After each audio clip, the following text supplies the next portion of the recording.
Hey guys, this is your host Nitin Binhani, and a very warm welcome to my startup podcast channel Jazair Audio, where we share real stories with real learnings.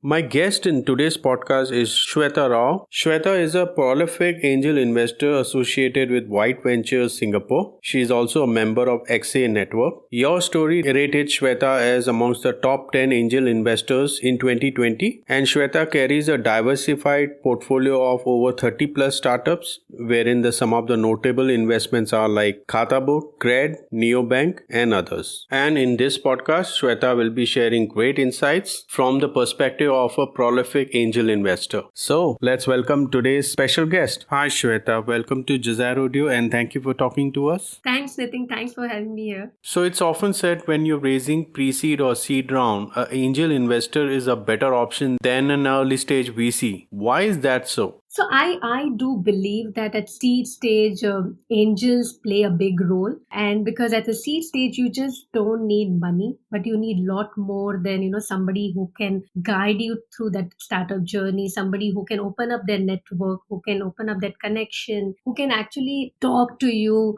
And, whenever you need some help, you have somebody to, call them up. So, early stage VCs typically would also be a great help, but they may not typically have time which you would want from your investor. So I think that is a very important thing to get angel investor at that stage. And I think it's very, very critical for the success of your startup. So how do a first-time founder identify and connect to their prospective investors? Many ways, actually. If you're building a startup, then typically you would go through your story, you will read the end tracker, you will read all those, and which are the investors or the early stage VCs who typically invest and their stage, right? So first of all is you need to have that homework ready. You have to list of angels, you have to list of VCs. Within that also, if you typically find the pattern, you would know that some, from the angel perspective, some angels are sector agnostic, but you will see a pattern that, you can always go to Traction or a Crunch database, right? To see they are investing more into edtech or a fintech or a SaaS or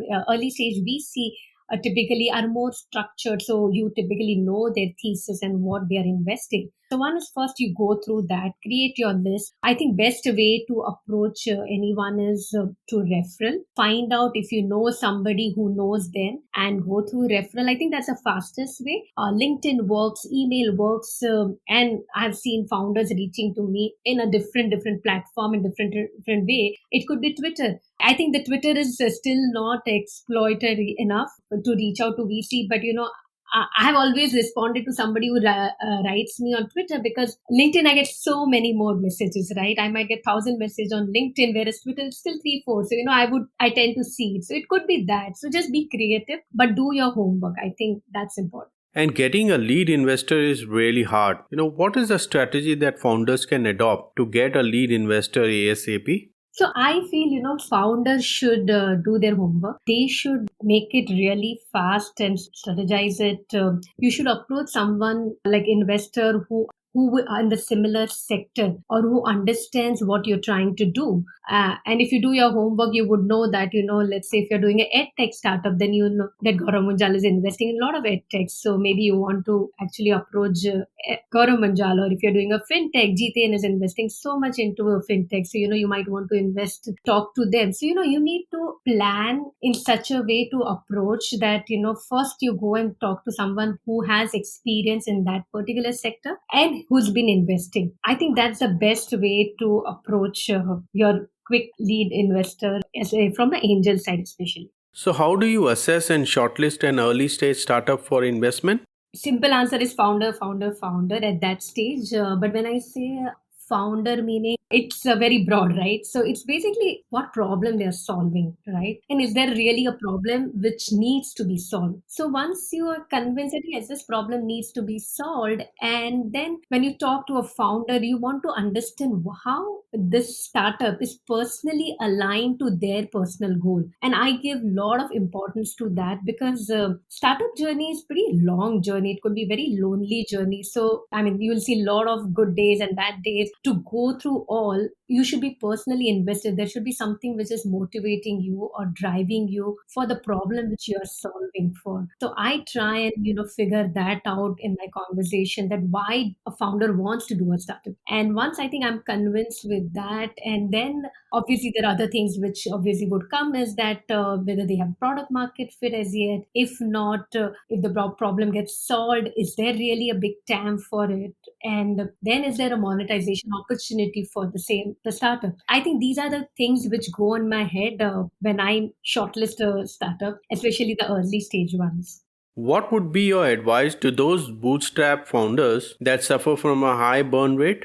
Personally, I feel there could be many things which can be done. You have to be very cognizant of how much is your burn and how much your expenses are. Like now, everything can be done on Zoom. You may not really need an office. So, that could be an expense which can cut off. Let's say you are a D2C brand. Many times I feel that a startup should understand their target customer very well. And if you know that, many things get solved. So what I mean by that is, if you know who's your target customer really well, and it's not too broad, all your ad spends, all your target marketing, how you want to approach those customers will become so focused that just by default you'll save a lot of money. There could be so many creative ways, right? Like it's your D2C brand, you don't really need to have a lot of Facebook and Instagram ads only. You could do a very very targeted ads for Instagram or a Facebook audience. With that, you can have your own channels, and you can communicate the messages. Right? That does not take any money, right? But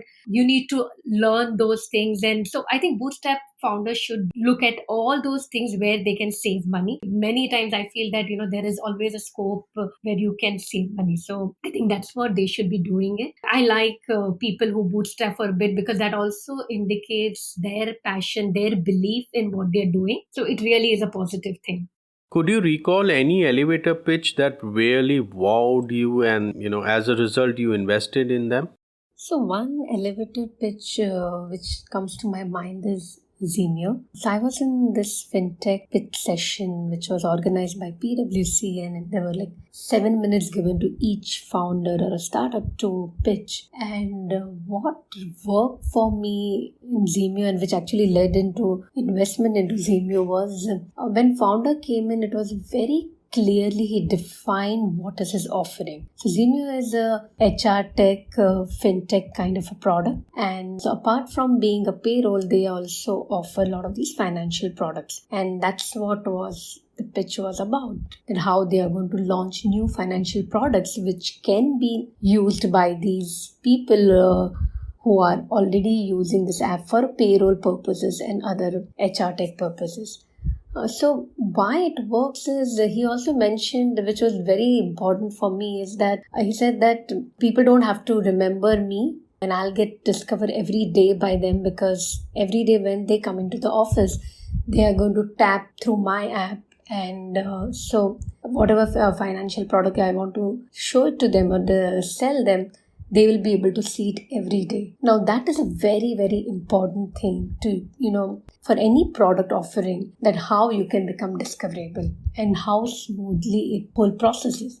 So as an elevator pitch, I always think that one has to focus really on what is offering, why will consumer make notice of you, how will you become discoverable, and how will you make it so frictionless and easy for the consumer.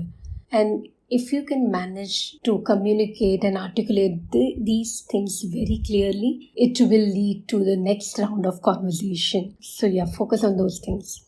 So would you like to share any of your investment success story? So investment success stories, there are few, but I think Bank Open is one of them. And the reason for investing into Bank Open was clearly that founder and founder market fit, and what we call it, like the passion in the founder to solve a certain problem. So Bank Open is SME neobank solution. And if you look at, so of course I knew Anish much before he founded Bank Open, and I've seen his work, the kind of industry insights he has, and he has worked, like he had like 10 years of fintech experience before actually doing this must be his, what I think, third or fourth startup, and he's done a lot of startups, and I've understood the industry pretty well. So, typically what happens is you want to understand the founder, how passionate founder is. And as I mentioned earlier as well, that why, running this startup is, how is it aligned with their personal journey, right?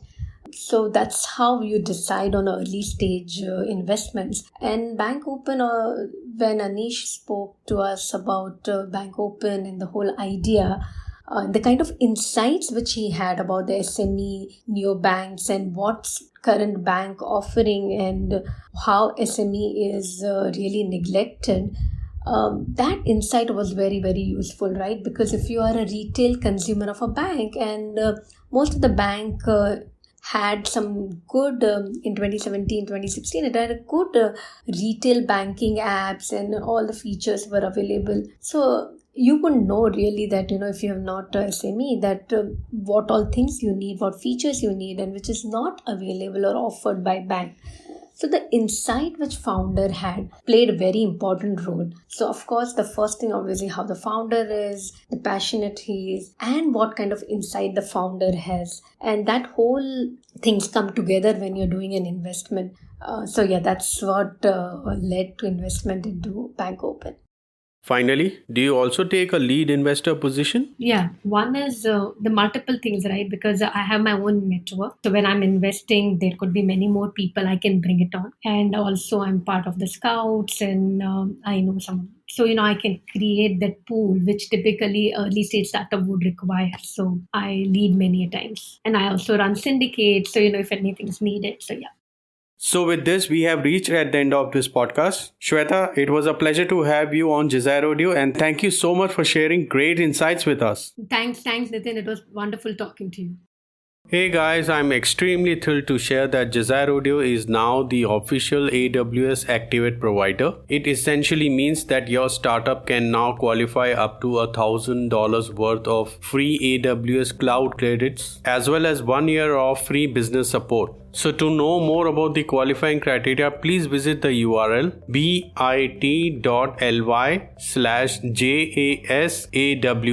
Lastly, I want to thank all the listeners who took their valuable time to listen to this podcast. Keep rocking, be safe, and don't forget to share.